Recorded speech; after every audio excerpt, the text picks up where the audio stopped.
currently resources available to you for more information about Part 4 of the Clean Water Act.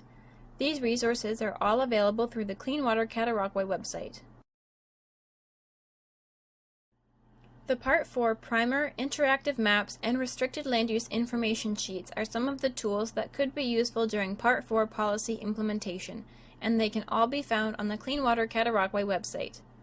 The primer gives a brief overview and introduction to Part 4 of the Clean Water Act and its implications for the Cataraqui Source Protection Area. The interactive maps list specific Part 4 policies in each intake protection zone and wellhead protection area. The restricted land use information sheets are designed to be a guide for proponents and municipal planners to determine if Part 4 policies apply to a proposed activity. Other resources that will be provided in this Workshop in a Box package will be discussed at the end of this presentation. You are encouraged to contact the risk management official at the Cataraqui Region Conservation Authority whenever there are questions about a proposed development or alteration to a development, or if you have any other questions related to Part 4 policies and enforcement. Although the following ideas discussed in this section are not included in the Source Protection Plan as part of drinking water source protection in the Cataraqui Source Protection Area, it is important to understand the implications of the Cataraqui Source Protection Plan on these processes. A transport pathway is a human-made passage where water can flow on its way to a drinking water intake or well. In wellhead protection areas, examples of transport pathways include sewers, drainage ditches, utility trenches, or improperly constructed or maintained wells. In intake protection zones, examples of transport pathways include ditches, storm sewers, tile drainage, or sanitary sewers. The creation of a new transport pathway or the modification of an existing transport pathway has the potential to increase the vulnerability of an intake protection zone or wellhead protection area. Additional landowners or businesses may become subject to source protection policies as a result of an increased vulnerability score. Subsection 27.3 of Ontario Regulation 28707 under the Clean Water Act requires municipalities to notify the Source Protection Authority and the Source Protection Committee if they receive a proposal that may create a new transport pathway or modify an existing transport pathway. The Transport Pathway Notification Submission Guide, Form, and Fact Sheet are available on the Clean Water Cataraqui website under the Resources page. When providing notification of a potential transport pathway, the municipality must include the following information: the name and contact information for the person responsible for the proposal, a description of the proposal, and a description of the approvals required for the proposed activity. If the Cataraqui Source Protection Authority finds that the proposed activity may cause changes in the vulnerability of an intake protection zone or wellhead protection area, then it may make recommendations to the municipality in response to the application and/or propose an amendment to the Source Protection Plan that relates to the implementation of the proposal. It is important to note that this transport pathway notification procedure does not apply to municipal activities. Updates are being proposed to the Municipal Class Environmental Assessment to include source protection considerations.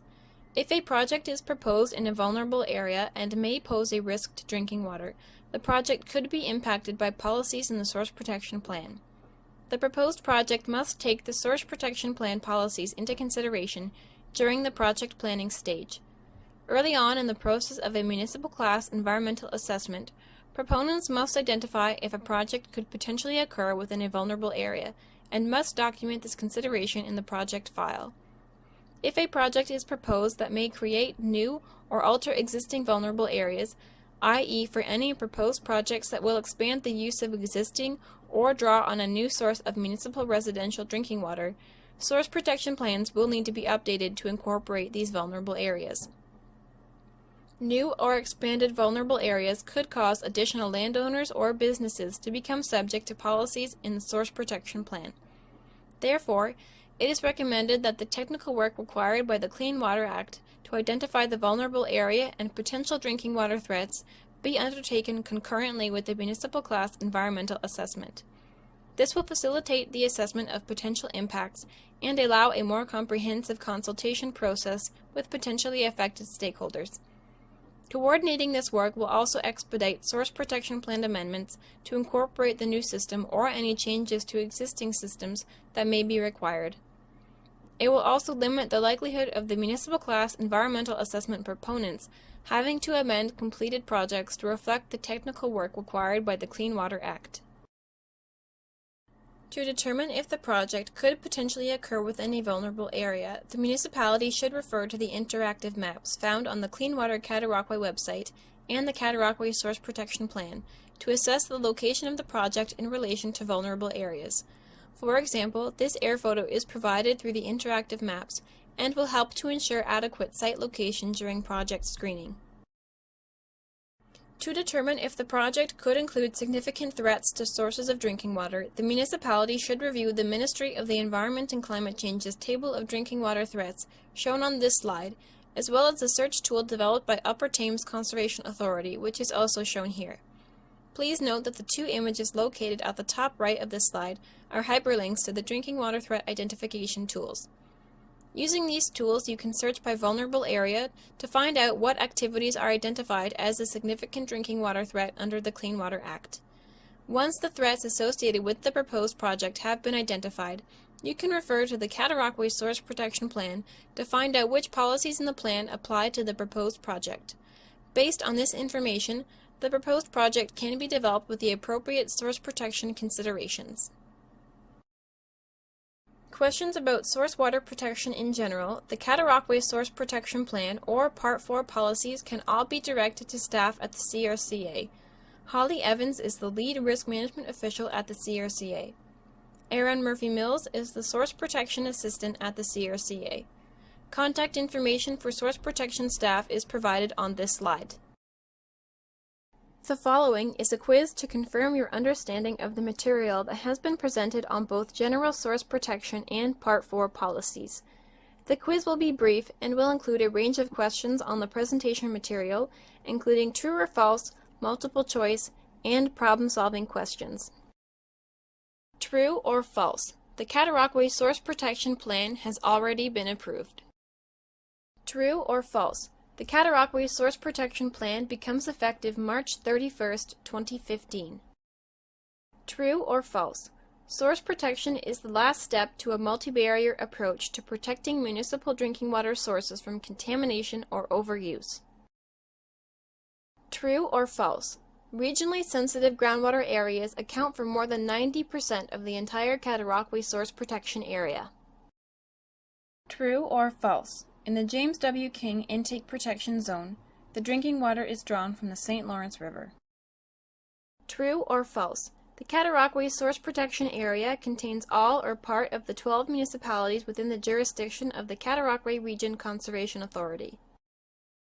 Part 4 of the Clean Water Act applies to A. Significant and moderate drinking water threats, B. Moderate and low drinking water threats, C. Moderate drinking water threats, or D. Significant drinking water threats. Part 4 of the Clean Water Act applies to A. Which of these statements is incorrect? A. Water treatment removes all chemicals. B. A pollution of Part 4 of the Clean Water Act applies to A. Significant and moderate drinking water threats, B. Moderate and low drinking water threats, C. Moderate drinking water threats, or D. Significant drinking water threats. Which of these statements is incorrect? A. Water treatment removes all chemicals. B. A pollution event can ruin a water source forever.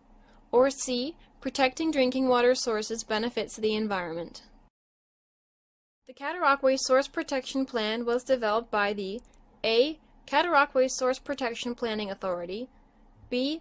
Cataraqui Source Protection Committee, C. Cataraqui Source Protection Planning Committee, or D. Cataraqui Source Protection Authority. How many categories of drinking water threats were identified by the Province of Ontario? A. 21, B. 19, C. 26, or D. 22. There are three types of Part 4 policies. A. Restricted land use, prohibition, and risk management plans. B. restricted land use allowances and risk management plans. C. Restricted activities, prohibition, and risk assessment visits. Or D. None of the above. True or false? In the Cataraqui Source Protection Area, prohibition only applies to future activities. True or false? If a portion of a property falls within a vulnerable area, a risk management plan would need to apply to the entire property. True or false? Risk management plans in the James W. King Intake Protection Zone will only apply to the application and/or storage of agricultural source material, the use of land for livestock, the storage of hazardous waste at disposal sites. Which of the following is not a step when processing a development application or building permit? A. Check to see if the proposal is in a vulnerable area. B. Work with the proponent to fill out the restricted land use submission form. Or C. Identify the type of Part 4 policy that applies to the proposed activity. True or false? The Risk Management Inspector is responsible for ensuring compliance with Part 4 policies and risk management plan requirements. Which of the following is not part of the Risk Management Official enforcement powers? A. Issuing notices and orders to establish risk management plans. B. Issuing orders to require a person to grant access to their property. Or C. Prosecuting persons if they commit an offense under Part 4. True or false? Offenses under the Clean Water Act are prosecuted under the Provincial Offences Act. True or false? Risk assessments re-evaluate whether an activity would be a significant drinking water threat in a vulnerable area. True or false? A person has a right to appeal orders from the risk management official within 30 days of receiving them. A landowner asks you about an activity that they would like to undertake on their property. You refer to the interactive maps, restricted land use fact sheets, and the Part 4 primer, but you are still unsure if their activity falls under Part 4 of the Clean Water Act. What do you do?